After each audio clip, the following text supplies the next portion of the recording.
Rishika, I hope you all are doing well. So आज हम देखने वाले हैं types of tree data structure which is general tree, binary search tree and heap data structure, जिसके अंदर आते हैं मैक्सिम और min heap and BFS DFS as well, because वो दोनों भी बहुत इंपॉर्टेंट टॉपिक है। सो वीडियो स्टार्ट करते हैं एंड आई होप कि आपको ये सारा चीज़ समझ में आ जाए, कोई डाउट ना रहे। और फिर भी अगर आपको कोई डाउट होता है तो मैंने डिस्क्रिप्शन बॉक्स में कोरा का लिंक दे दिया है, आप वहाँ पे मेरे से कोई डाउट पूछ सकते हो। ओके, सो चलो स्टार्ट करते हैं। ओके, सो ट्री ऑपरेशंस। तो ट्री ऑपरेशंस में सबसे पहले हम देखेंगे कि किसी रूट को कैसे क्रिएट करते हैं। तो as you know, a tree will always starts with a root. Tree जो होता है हमेशा रूट के साथ स्टार्ट होता है। Okay, like that. ये ट्री जो होता है हमेशा रूट के साथ स्टार्ट होता है। Okay, so after creating a node class, the first thing you will create will be a node. आप जब नोड क्लास क्रिएट कर रहे होते हो तो उसमें सबसे पहले आपको उसके बाद क्या करना होता है कि आपको एक नोड बनाना पड़ेगा, एक नोड क्रिएट करना होगा। तो अब सवाल आता है कि कैसे क्रिएट करेंगे, कुछ फंक्शंस, कुछ इसका कुछ पता नहीं है तो कैसे क्रिएट करेंगे। Okay, so add a node in your tree code, there will be a function और a method to add a new code. एक फंक्शन और मेथड होता है, जैसे कि मैं आपको कैसे किसी नोड फंक्शन को ऐड करते हैं उसके 4 स्टेप्स अभी बताऊंगी। ओके, फिलहाल के लिए आप इतना जानो कि आपका जो ट्री कोड होता है उसमें एक फंक्शन होगा या मेथड होगा कि कैसे आप किसी नए नोड यानी कि उस ट्री के जो चाइल्ड हो उसको आप कैसे ऐड करोगे। At the time of adding a node to a tree, जब आप ऐड कर रहे होगे नोड को ट्री में, आपको मेंशन करना होगा कि उसका डेटा ऑफ द नोड कौन है एंड उसके पेरेंट्स कौन है, ये आपको मेंशन करना होगा। सो देखते हैं कैसे कैसे करना है।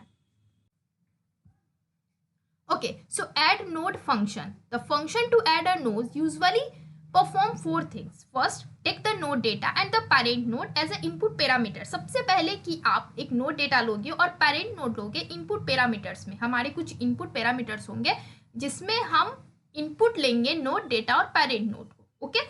फिर find the parent node in a tree, आप पेरेंट नोड फाइंड करोगे ट्री में। उसके बाद आप एक नया नोड बनाओगे उस डेटा के साथ, create a new node with the data and then set the new node as a child of the parent node. आप जो नया नोड बनाओगे उसको आप सेट करोगे जैसे कि वो पेरेंट नोड का चाइल्ड है। ओके, सो पेरेंट नोड क्या होता है, चाइल्ड नोड क्या होता है, ये सब मैंने अपने प्रीवियस वीडियो में बता रखा है, तो आप एक बार वहां देख लेना और रिवाइज कर लेना। So how to add a new node to a tree. जब भी आपको नया नोड ट्री में ऐड करना होगा तो आप क्या करोगे, सबसे पहले आप पेरेंट फाइंड करोगे। 3 बेसिक्स मैं शॉर्टकट बता देती हूँ कि सबसे पहले आपको पेरेंट फाइंड करना है, उसके बाद आपको नया नोड बनाना है और उसको आपको एज अ चाइल्ड सेट करना है। Okay, and set as a child. Okay, मतलब आप पेरेंट नोड फाइंड करो, एक नया नोड बनाओ और उसके बाद सेट कर दो चाइल्ड नोड से। Okay, so one of the most important topic of tree data structure is searching a node. Okay, so while searching a node, you can take 2 approaches. First, breadth first search, BFS, and second, depth first search, DFS. BFS and DFS. Okay, so graphical representation of BFS and DFS. कैसे हम BFS और DFS find out करेंगे, so ध्यान से समझना, ठीक है। सबसे पहले तो हम BFS में क्या करते हैं, अगर आप इसको एकदम इजी वे में समझो तो like you are searching the root at the children and then you are taking the left most child and go to the right. यही है हमारा BFS का। आपको सबसे पहले सीरियल वाइज आप इसका देख लो, पहले इसका 0 1 2 3 4 5 6 मैंने नाम दे दिए इंडेक्सेस के। ओके, तो इसमें आपको सबसे पहले रूट सर्च करना होगा जो कि हमारा ये है रूट।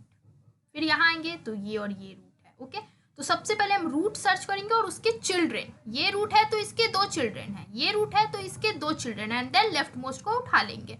लाइक तो अब कोई बोलता है कि BFS के नोड्स क्या हैं, तो 9 7 3 5 1 root children and then that's it. और इसके इंडेक्सेस कहाँ कहाँ थे, 0 थे, 1 थे, 2 थे, 3 थे, 4 थे, दैट्स इट। अब आता है DFS। DFS में क्या होता है, तो ऑफ कोर्स ये इसका अपोजिट होगा। इसमें आप ऐसा नोटिस करोगे कि like you are going the down first, आप डाउन वाइज जा रहे हो एंड देन आप राइट जा रहे हो।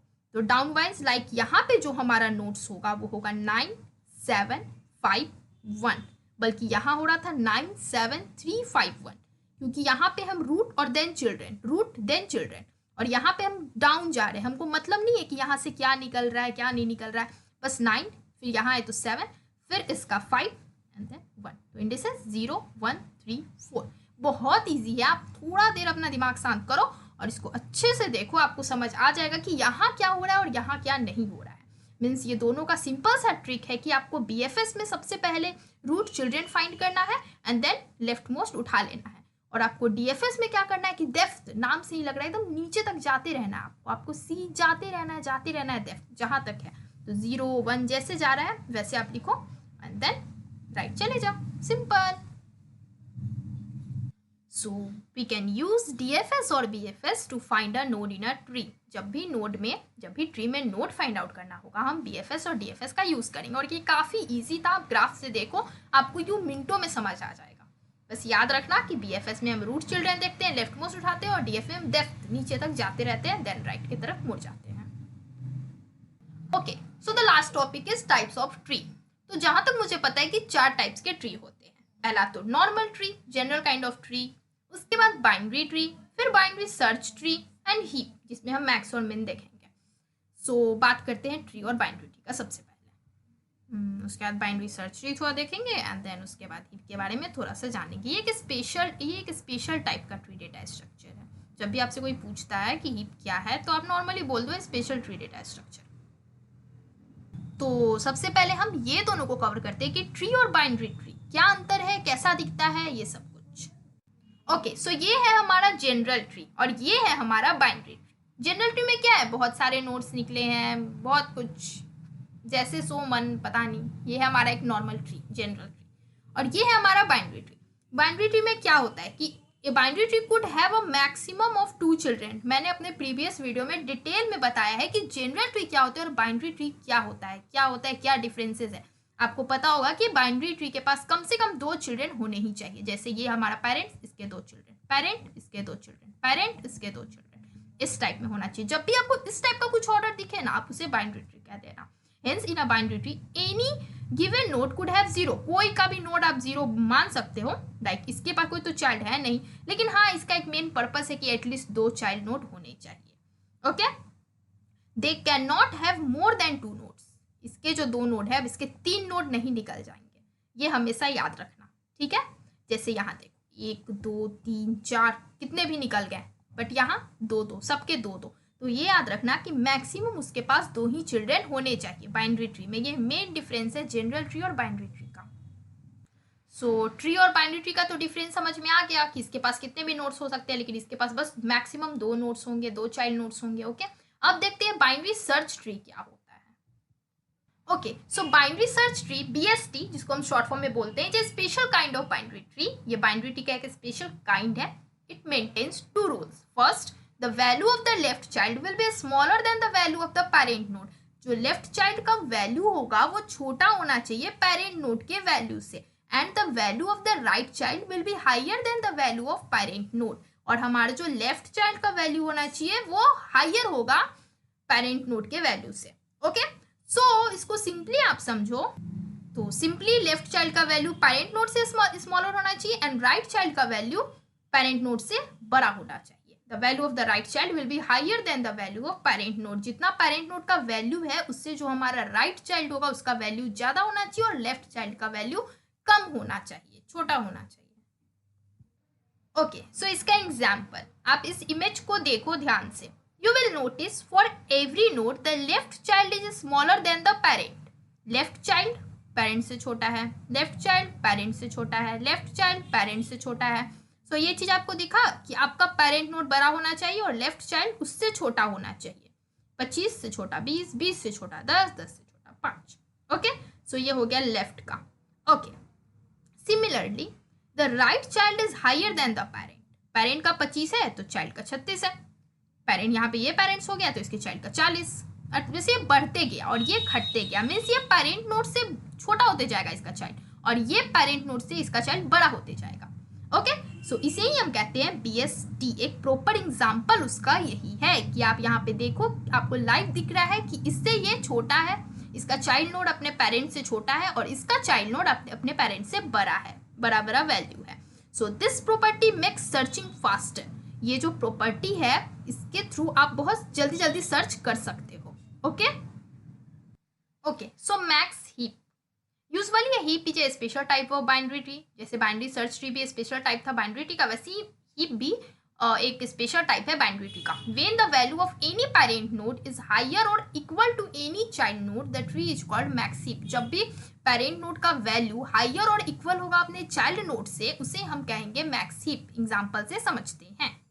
Okay, so look at this picture, max heap. Okay, so यहाँ पे क्या हो रहा है कि हमारा जो पेरेंट का वैल्यू है वो ज़्यादा है अब हमारे चाइल्ड से. जैसे देखो 100 का वैल्यू 40 और 50 से बड़ा है, फिर 40 बड़ा है 10 और 15 से. मतलब यहाँ पे हमारे पेरेंट्स बड़े होंगे और उनके जो चाइल्ड नोड का वैल्यू होगा वो छोटा होगा या इक्वल होगा, यही समझ लो. जैसे देखो इस फिगर में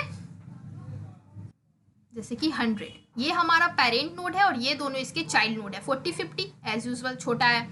फिर ये हमारा पेरेंट नोड है और ये इसका चाइल्ड नोड है. 40 बड़ा है, फिर ये है चाइल्ड नोड, ये इसका पेरेंट. तो बड़ा और इक्वल होना चाहिए. तो देखो इक्वल है, 49 तो है नहीं, 50 है. तो याद रखो कि जब भी मैक्स हीप का बात चल रहा हो तो वहां आपका at any how parent node का जो वैल्यू होगा वो बड़ा होगा किसी भी कॉस्ट पे, या इक्वल होगा. बड़ा होगा या इक्वल होगा, इतना याद रखना. और उसका जो चाइल्ड नोड है उसका वैल्यू छोटा होगा एज कम्पेयर टू उसके पेरेंट नोड से. Okay okay, so on the other hand what is min heap? When the value of any parent node is lower और equal to any child node, the tree is called min heap. जब भी आपका parent node का value छोटा होगा या उसके equal होगा चाइल्ड नोड के, तो उसे हम मिन हीप कहेंगे. फिर एग्जांपल से देखते हैं. सो ये रहा मिन हीप का एग्जांपल. यहाँ पे हमारा पेरेंट का वैल्यू छोटा होगा हमारे चाइल्ड से. देखो 10 छोटा है 15 और 30 से, फिर 15 छोटा है 40 और 50 से, यहाँ 30 छोटा है 100 और 40 से. ओके, सो इसमें जो होगा, इसमें पेरेंट छोटा होगा चाइल्ड का वैल्यू बड़ा होगा, और इसमें पेरेंट का वैल्यू बड़ा होगा चाइल्ड का वैल्यू छोटा होगा. मीन्स हमारा चाइल्ड नोड छोटा और इक्वल होना चाहिए पेरेंट नोड के. ओके, और यहाँ पे पेरेंट नोड इक्वल और छोटा होना चाहिए चाइल्ड नोड से. Okay, so that's it. Okay, so this is all for this video.